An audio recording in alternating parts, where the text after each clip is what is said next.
welcome to the show. Wait, Leslie Rob said what? What? Leslie Rob said what? What she said? What? Leslie Rob said what? Well, hello, and welcome to another episode, y'all, of Leslie Said What? Oh my gosh, guys, are you excited? Okay, we're in season 5. Oh my gosh, can you guys believe it's been 5 seasons? All right, so this is season 5, episode 2, and it's gonna be a good one. Okay, because y'all know we've been focusing on top tips, right? Last season we did top tips for paraprofessionals. We did top tips for school principals and all these other things. Well, tonight we're talking top tips, okay, for building a relationship with students, because y'all know the struggle to build a relationship with students is real. Am I right? Okay, so I decided to bring on an expert. I know I'm good like that. Okay, so I decided to bring on an expert. Her name is Miss Thomas. Okay, I follow her on social media, and you guys should too. Okay, you guys got to find her. It is Miss Thomas, Miss Thomas. Okay, Knows, Knows, and I'll give her a shout out again later. But follow Miss Thomas Knows, guys, because she knows a lot of stuff. Okay, and she's doing a current thing this week called Teachers Study Hall, which I'll get her to talk about in a bit, to help teachers as well. So definitely, guys, check out Miss Thomas. I cannot say it enough. Okay, now, if you are new here, first of all, welcome to Leslie Said What, but also what you need to know is you get to join the conversation. Yes, by asking questions and making comments in the comments, and we will address your questions as necessary. Okay, and don't be trifling, y'all. Don't be trifling. Okay, don't be putting us on the spot enough. All right, without further ado, all right, I'm going to bring her on, Miss Thomas. Hey, Leslie. Hey, how are you? I'm doing good. How are you? I'm good. Oh my gosh, thank you so much for taking time to be here. You know how I feel about you. Like fanning out right now. I'm so thankful to be on the podcast, and I can't wait to get into the material. Oh, me too. It just cracks me up that you said you're fanning. It cracks me up. Whenever I bring somebody on and they're like, I'm fangirling. I'm like, oh, but who? It cracks me up. But like I said, now you guys are back in school, right? Yes. So we're on our second week now. Oh, wow. Oh, wow. Okay. Yeah. We just started like 2 days ago. So this is our first week back with kids, but we've been back for 2 weeks without kids. Oh, wow. Yeah. 2 weeks without kids, girl. You know, I'm like, oh no, we do 3 minutes per week, but okay. Yeah. I'm like, what we doing back with no kids for 2 straight weeks? I mean, the struggle was real, because I don't know about you. I love when my kids are there. It makes such a difference. Am I right? I tell my kids the only reason why I roll out of bed is for them. When the kids are not in the building, I get confused. I start to get flustered, like, why am I here? Right. So I'm with you. I'm like, y'all, okay? Oh my gosh. Okay, well, how about you introduce us? Who is Miss Thomas? So, hello, everyone. My name is Miss Thomas. This is my 6th year teaching. I'm a social studies teacher for high school students, and I am a lover of children. I absolutely take pride in what I do as an educator, and I'm willing to do any and everything to get my students from point A to point B, whether that's inside my classroom or outside of my classroom. And I like to call myself like the Beyonce of teachers. I don't know. I love it. Oh my gosh. Anybody that follows you would agree. You are the Beyonce. Okay, definitely, girl. Got it going on. Like legit. Oh my gosh. I love following you. Oh my gosh, you're so much fun to follow. Thank you so much. Like I have like adults telling me like, I wish I was in your class. And I'm like, stay along, Bookie. Keep up with us. You will be in class. Exactly. Keep following. You're going to feel like you're part of the class. Right. Yes. And that's something I did admire in following you, is like the interaction between you and your students. I think it's just so awesome. It's admirable. Yeah, and I think that's the gem of it. Like, we are educators, but I think every year, every semester, we get a new set of students with different issues or problems that we can solve, and it keeps the spark in the job. Like, my students are literally everything, and although they wear me out every single day, they literally make my job worthwhile. Yeah, and that's the best part about it, is you're a good teacher when you go out smack out at the end of the day. I'm literally like itching for a piece of silence. And me and my coworker was laughing today as I was leaving. Students were still trying to come to my room. And I said, I can't even be mad at them. When I'm at school, I'm accessible just for them. So it does take a toll on us, but I literally wouldn't have it any other way. Oh, I'm with you. I'm with you. I love it. My kids and I have such a great relationship. So yes, and we're going to dive into that in just a bit. In the meantime, Jay says, hey. Hey, Jay. And so does Jonathan. Hey, Jonathan. And so y'all, as you can see, as you join the comments, we can address any of your questions, any of your comments, any of your concerns. So we are going to dive right in. So Miss Thomas, what brought you to teaching? Honestly, I was a fresh graduate from the Florida Agricultural and Mechanical University. Go Rattlers. Okay. And I needed a way to buy Starbucks every day. I needed money. Like, I literally needed a job. I was going to back to school to become a counselor, a child psychologist. So in between that, I needed something steady, something where I was still able to work with kids, but nothing too harsh. And as a young 22-year-old young lady, I decided that teaching was my thing, and I have not veered from it. Like, absolutely the best job that I've ever had. I love that. And especially in today's world when everybody's like, I'm running from teaching for the hills. But for me, absolutely. I'm like, listen, I love my kids. I love what I do. So yes, I am right there with you on that. So yes, I could not agree more. And like someone used to tell me, like, don't get stuck in the classroom. And at first I didn't understand that, but I understand why people may not enjoy it as often. I think it's a true connection to the students. Like, teaching is way more than understanding that content. And I think people approach it as if they have to be just an educator, and they're blindsided when it's so much more.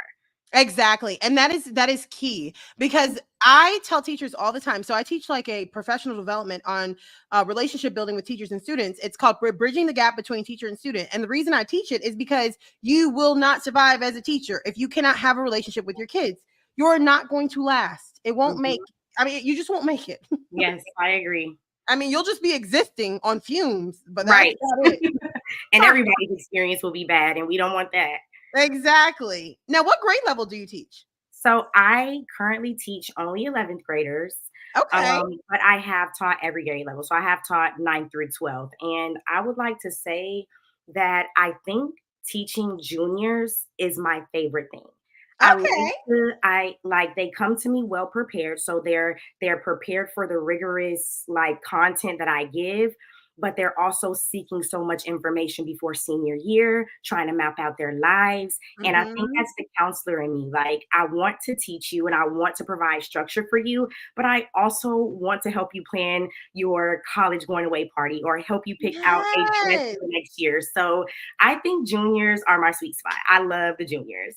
Oh, I love that. And see, and that's the thing, is finding your sweet spot as a teacher. I was just about to say the word sweet spot. So like, that's awesome. I was about to say those two words together, because literally finding your sweet spot as a teacher is what makes the difference. Because sometimes when people, especially with a teacher shortage, they run from teaching, but they don't realize that it may not be the fact that, oh, teaching is terrible. It may be the grade level.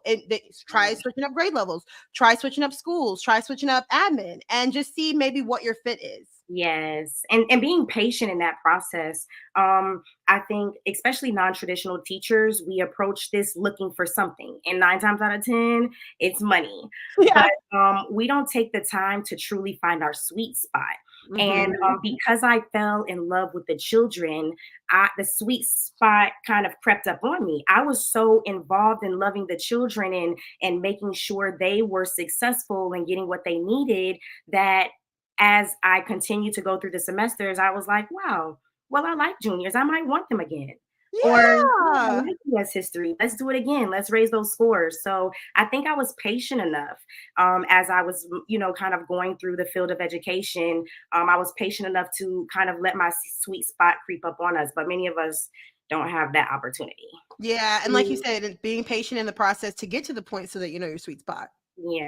Yes. No, I'm with you. Now, I teach an elective, so I teach all 4 grades, 9th through 12th as well. So I know you said you've had that experience. And so in teaching an elective, like, you get a variety of kids, a variety of personality, which is, again, why relationship is so essential. Yes. But I tell you, in building a relationship with kids, some of the funniest things go down. So can you tell us what is a funny experience you have had as a teacher? I have had so many. Really? I I literally believe that my classroom can be like a very funny episode of The Office. Just thought I love it.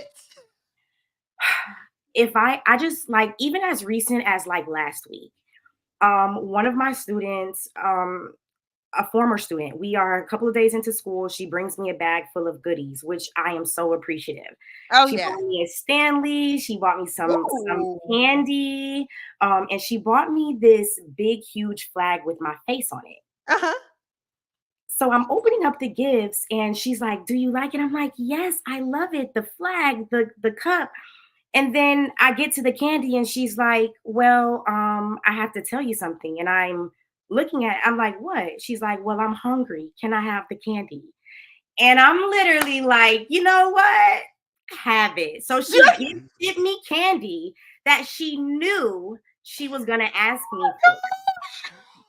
Yes. And it's She just knew what she was doing. I'm like, you know what? Have it, girl. Like, you got it. It's just Oh they're my gosh. so free spirited. And I think that I create a space to where they literally can speak their minds. It just Mhm. comes out so naturally. Oh my gosh, they always keep me on my toes. That cracks me up because that's something that we would do to our auntie. So it's Yeah. almost like she sees you as an auntie in that aspect. That's Yes. awesome. Yes. I love it. I love my Love it. girl. She She's tried to super play you sweet. for real though. Right. And she know I'm not gonna let her go hungry. So have the candy. Exactly. I mean, hey, she didn't go cheap on that family, so that's what's up. And the flag is so on brand for me. She asked me today, did I put the flag in my room? And I said I ran out of double-sided sticky tape. But the flag, Oh, it's a big picture of my face, and I know my admin team is gonna look at me crazy, but it's a story behind it. So we're exactly.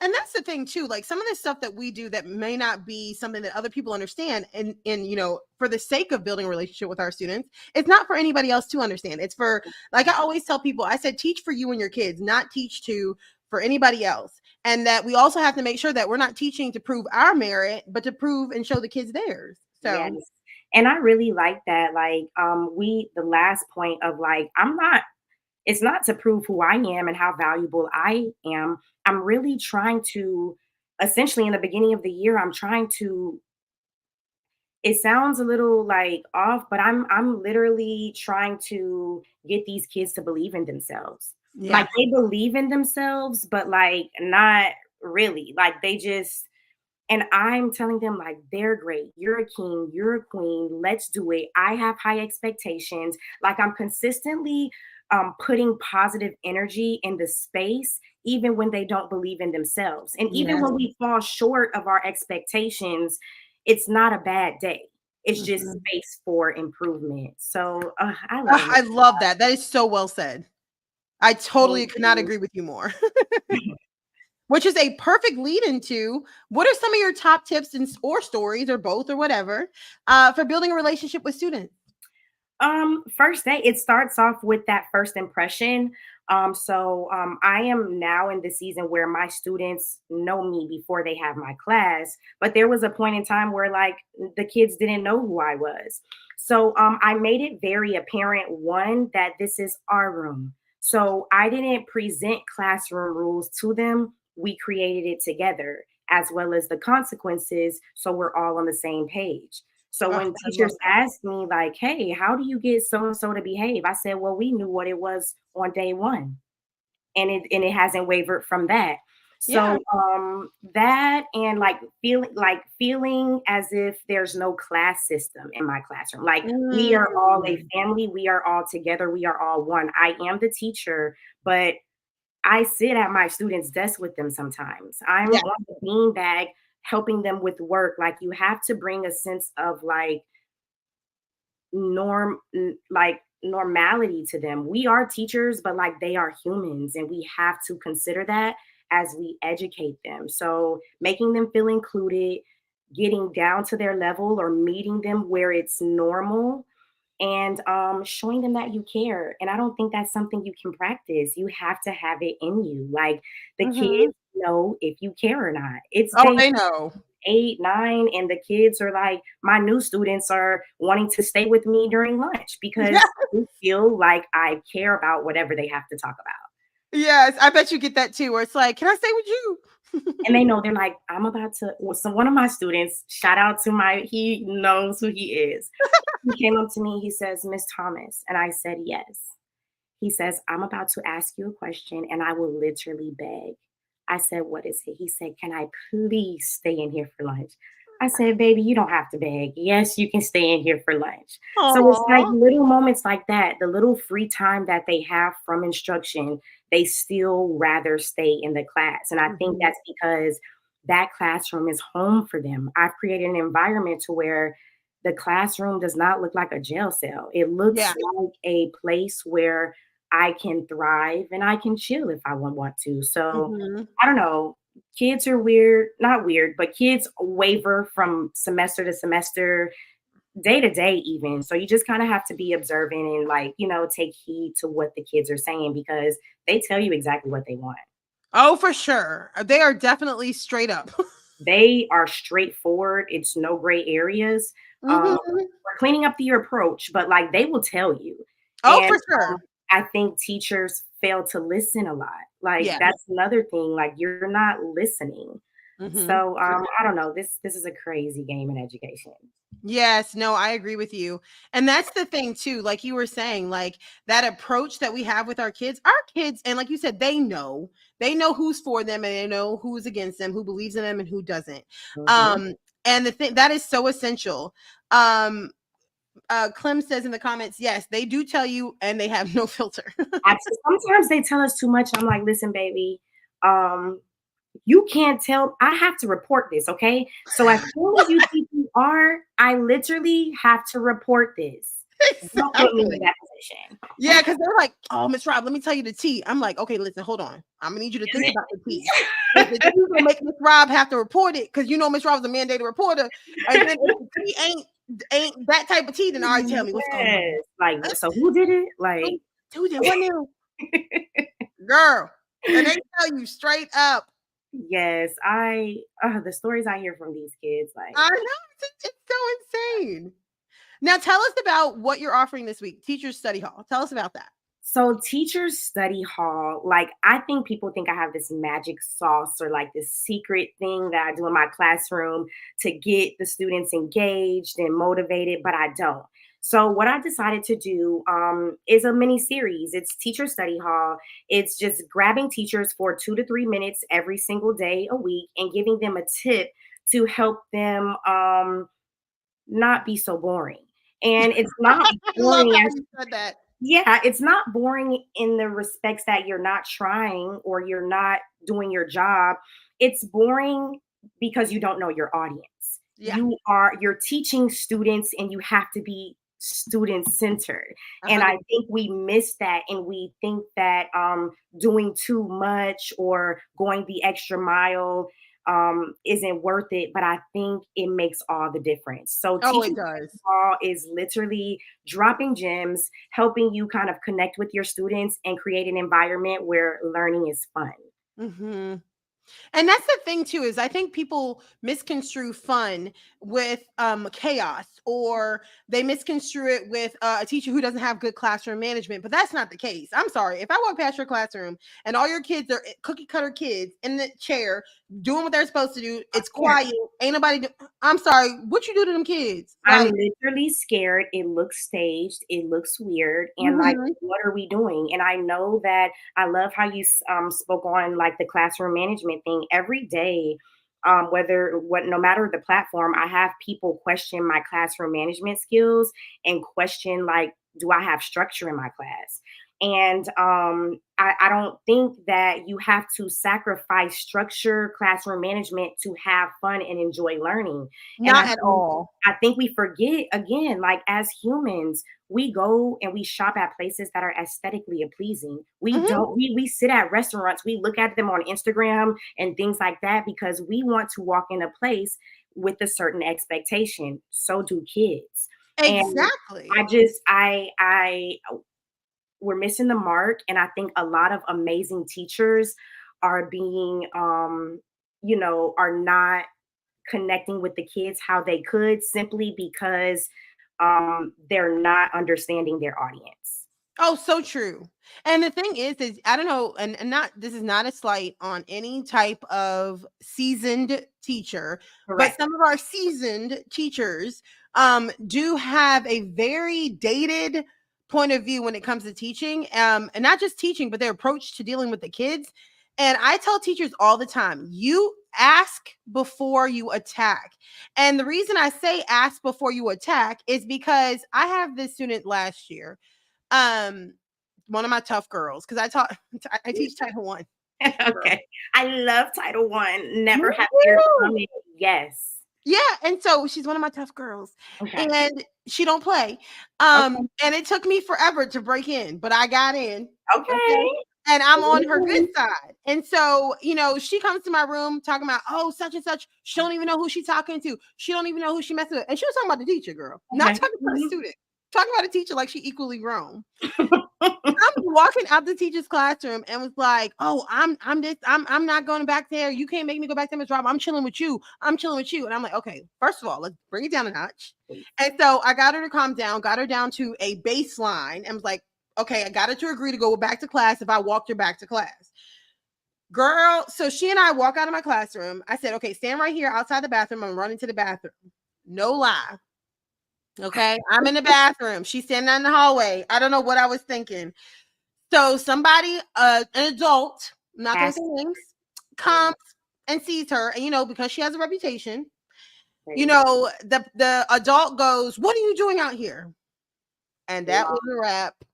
Yes. We went from, "Okay, just wait 1 minute. I'm gonna take you back to class." We're at a calm state to she lost it on the adult. And the thing is now we have a referral for something that didn't even have to be necessary. If you would have asked her instead of attacked her, the response would have been different. Yeah, she would have had a smart mouth, but it wouldn't have been as aggressive as it was. So that's why I always encourage teachers, when you were trying to build a relationship with kids, ask, don't attack. Even if a kid falls asleep in your class, ask.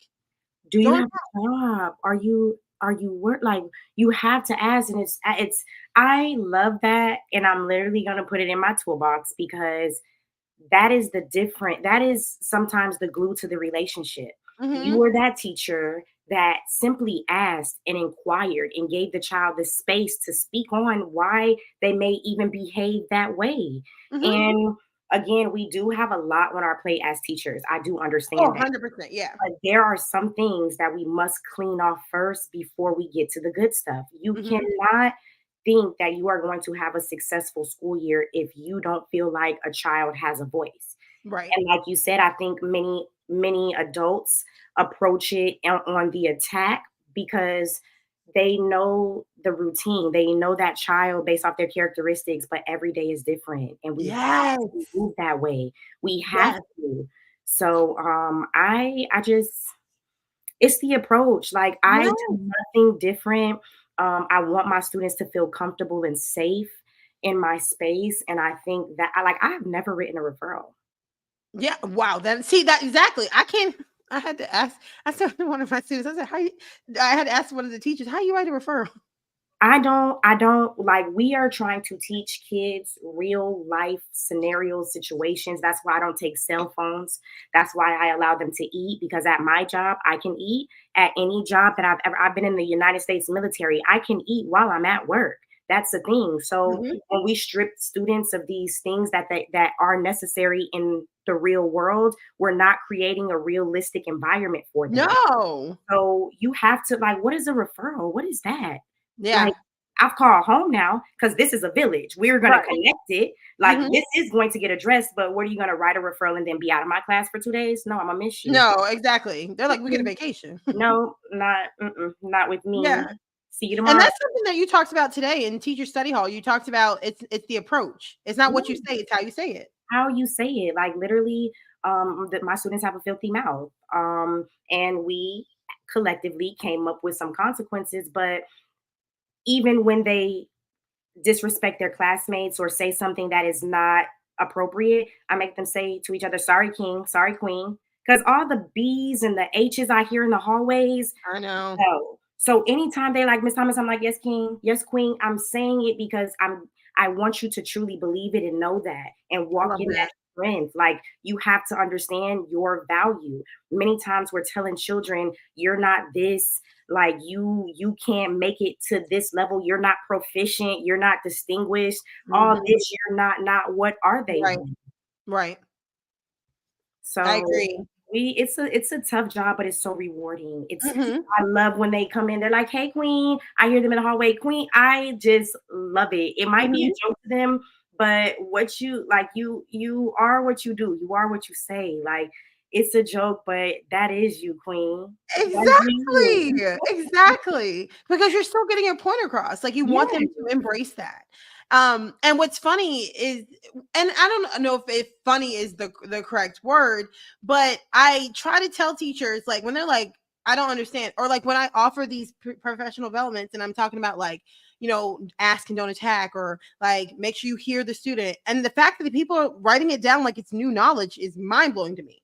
I mean, I just have always been able to connect with my kids on a level like that, but it just, I have to understand that other teachers, if they're open to it, can, you know, adjust and improve. Even if they're open to something like your teacher study hall or whatever, they can improve, but they have to want to improve and not be so stuck on their script and their agenda and proving their merit. There's something that I was trying to give a teacher an idea, because she was like, well, how do you dial it back? I was like, as far as like how you talk to them, you need to dial it back. And she's like, well, how do I do that? So I told her, and this is something that may help other teachers, is to talk to your kids as if they're your employees and not your children.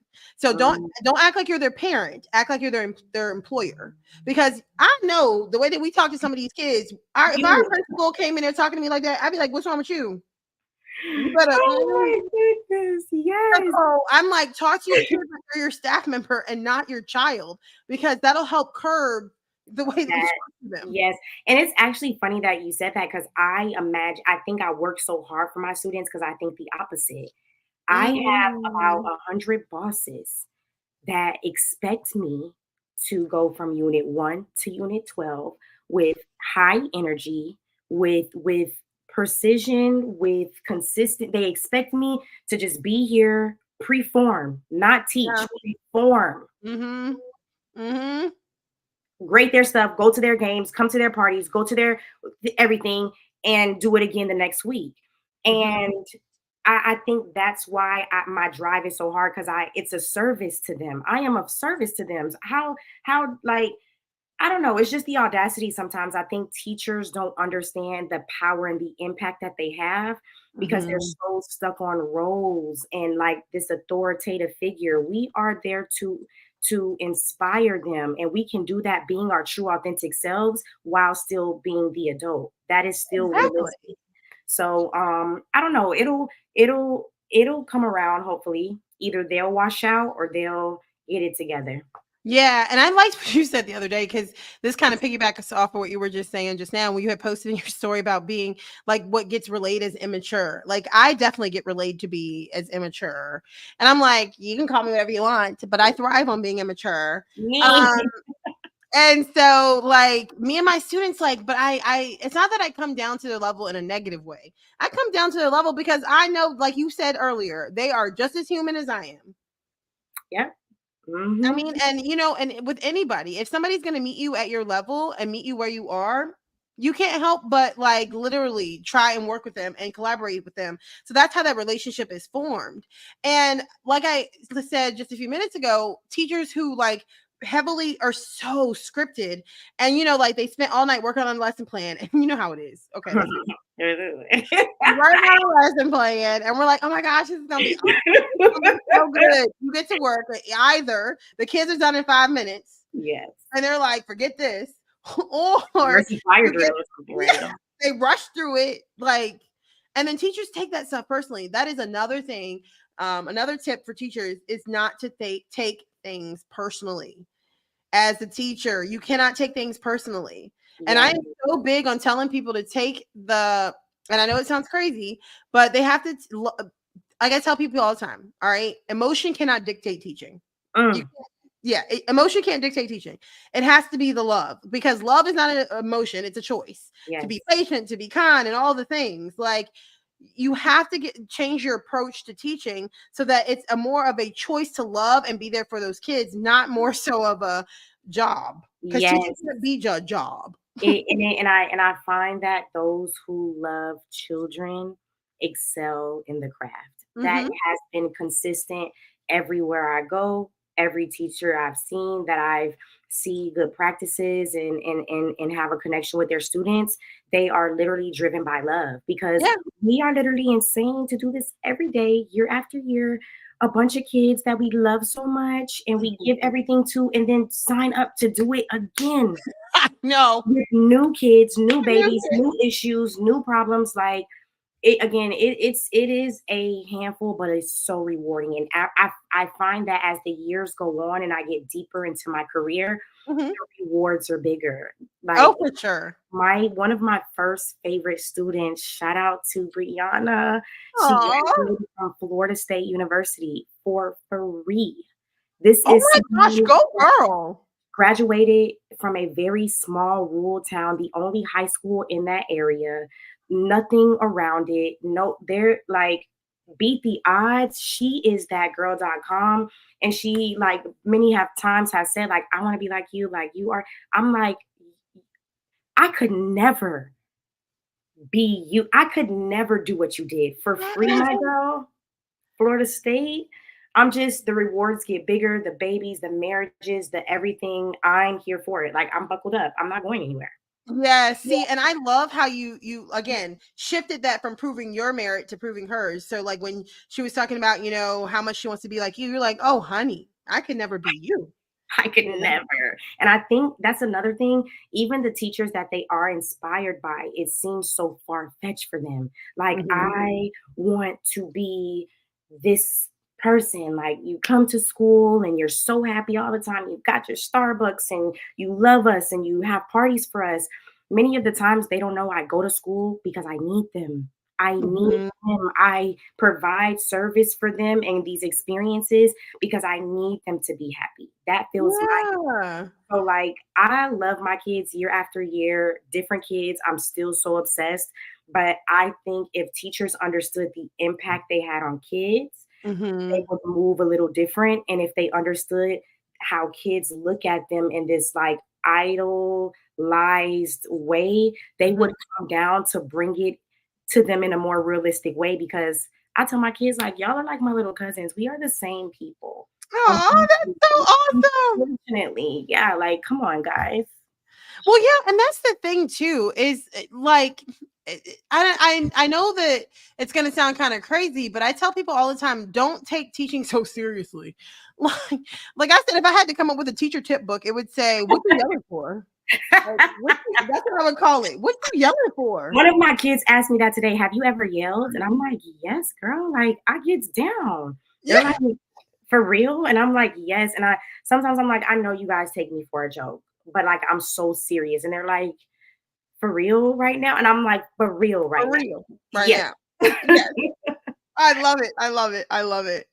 But yes, so again, guys, Miss Thomas is at, and I have it scrolling here at the bottom, to follow her on all social media platforms at Miss Thomas Knows.